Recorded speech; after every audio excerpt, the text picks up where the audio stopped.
Les jeux vidéo et l'exercice physique. Deux trucs qu'on a pris l'habitude d'opposer, et c'est normal. On a tous en tête cette image du gros nerd incapable de courir 100 mètres ou même de soulever un pack d'eau, bien trop occupé qu'il est à se gaver de pizza devant son PC. Pourtant, ces dernières années, les États-Unis ont surpris pas mal de monde en faisant du pro gamer un athlète professionnel. Comme beaucoup au départ, j'avoue que je trouvais ça très drôle, limite je me demandais si c'était pas du troll. Et puis j'ai réfléchi. Ça m'arrive. Hey tout le monde! Aujourd'hui on se retrouve pour parler de deux choses qui a priori sont incomparables puisqu'on va voir ensemble comment le jeu vidéo peut aider le gamer à se transformer en athlète. Si, je vous jure. Pour le démontrer, je vous propose d'abord de voir mon cas personnel et pour ça on va remonter un peu le temps. Quand j'étais petit, je faisais déjà du sport, du judo en l'occurrence. Tout se passait très bien, mais en grandissant, comme ma croissance était trop rapide, je me suis retrouvé avec deux pathologies osseuses au talon et au genou. Résultat, je n'ai plus rien fait pendant plusieurs années, le sport n'était plus qu'un vague souvenir, et les seuls kilomètres que je faisais, c'était ceux de ma souris sur World of Warcraft. J'étais devenu un vrai no-life, j'avais presque oublié ce que c'était que la lumière du jour, et paradoxalement, je pense que ces quelques années d'exil physique sont justement à l'origine de mon retour sportif. Ça peut paraître étrange, mais les jeux vidéo et le sport partagent bien plus qu'on pourrait le croire. Vous allez vite comprendre. Quand on crée un personnage sur un MMO, tout ce qu'il pourra ou non devenir à haut niveau est déjà déterminé. En fait, c'est un peu comme IRL, on est avec une génétique bien particulière qui fait qu'on sera bon pour tel ou tel sport, tel ou tel exercice, mais pas pour d'autres.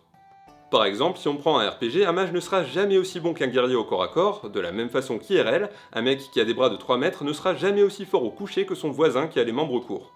En partant de cette base bien définie, qu'on soit un gamer ou un sportif, on a un objectif commun, le progrès. On aborde donc une phase de PEX qui consistera à faire level up ou bien son personnage, ou bien ses capacités physiques. C'est exactement la même chose. Quand on découvre un nouveau sport, même en étant une énorme quiche, on arrivera forcément à progresser puisqu'on part de zéro. D'une semaine à l'autre, on réussira à faire une répétition en plus, à gagner quelques dixièmes sur notre chrono, voire à mieux réaliser tel ou tel mouvement. C'est presque automatique et c'est pareil sur les MMO, puisque pour passer les premiers niveaux, on peut faire tout et n'importe quoi. On peut aller tuer 2-3 sangliers, cueillir des fleurs ou même voyager. À la fin, on level up. And we should be good. Let's have a look. There we go, boom, level 5. Mais plus on avancera dans l'un ou dans l'autre, et plus ce sera difficile. Les niveaux seront de plus en plus longs à monter, tandis que dans le sport, les progrès seront de plus en plus lents. Pour monter un niveau, il ne suffira plus de tuer 5 sangliers, mais plutôt 500, tandis que pour gagner ne serait-ce que quelques kilos sur son d'IRM au coucher, on ne comptera plus les semaines, mais les mois. Ce sera même de plus en plus compliqué jusqu'à atteindre une sorte de plateau à partir duquel on ne pourra plus progresser de façon linéaire, la phase de PEX sera terminée, et on sera chez les hauts niveaux. Je me présente, je m'appelle La Stagnation et je suis là pour ruiner ta vie.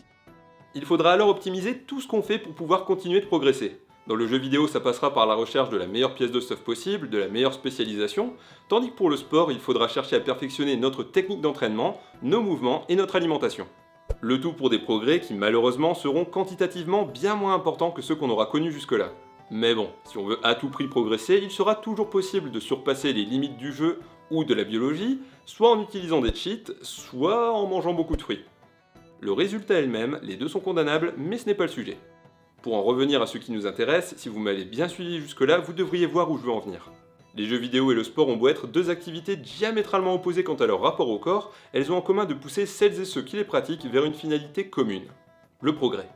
Dans l'une, on cherchera à progresser à travers un avatar, dans l'autre, sans aucun intermédiaire, mais dans tous les cas, certaines des qualités mises à contribution sont les mêmes. Et c'est pour ça que les jeux vidéo peuvent préparer au sport. Et inversement. Sans discipline, le joueur moyen n'arrivera jamais à haut niveau, de la même façon qu'un sportif indiscipliné et qui s'entraîne au hasard finira par stagner, par se faire surclasser et par se démotiver. Côté assiduité, c'est pareil, si on est un casu, on restera un casu, et si on n'est pas capable d'aller s'entraîner au moins 3 fois par semaine ou de faire nos raids de façon mensuelle, eh bien on ne sera jamais au top. Un autre exemple que j'aime bien, c'est celui de la comparaison entre une quête journalière et un entraînement. Les deux activités ont vocation à être ludiques, et pourtant il y a des jours où on aura la flemme, on n'aura pas envie d'y aller. Dans ce genre de cas, le commun des mortels passera à autre chose, et c'est normal.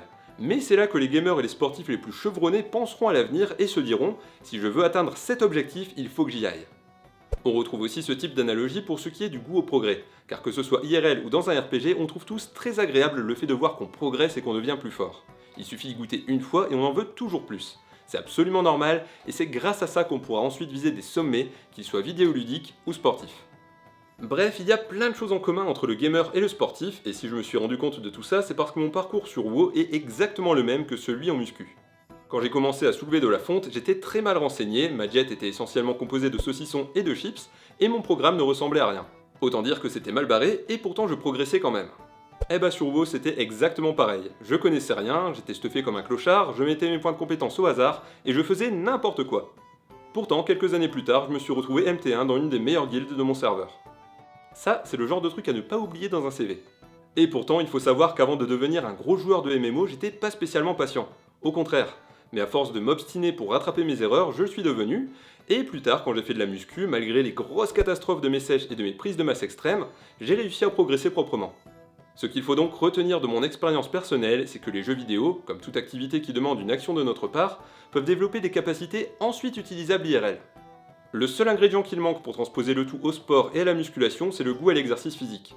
Personnellement, je l'avais déjà, mais si ce n'est pas votre cas, trouvez-vous un sport qui vous plaît, essayez d'aller à la salle avec des potes, faites n'importe quoi, mais surtout n'oubliez pas. Il y a quelque temps, j'étais peut-être comme certains d'entre vous, un gros geek devenu intolérant à tout ce qui pouvait m'éloigner de ma chaise. Et puis un jour, j'ai voulu essayer autre chose. Résultat, je ne suis plus un geek, mais je suis devenu un geek musclé, et c'est quand même vachement mieux.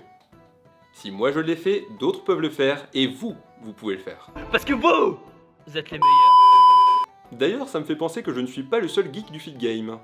Et quelque chose me dit que la prochaine vidéo va être plutôt musclée. Si vous voyez ce que je veux dire.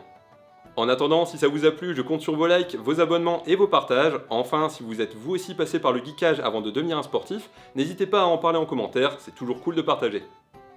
Sur ce, je vous dis à bientôt pour d'autres vidéos, entraînez-vous bien, geekez bien, et je vous fais des bisous.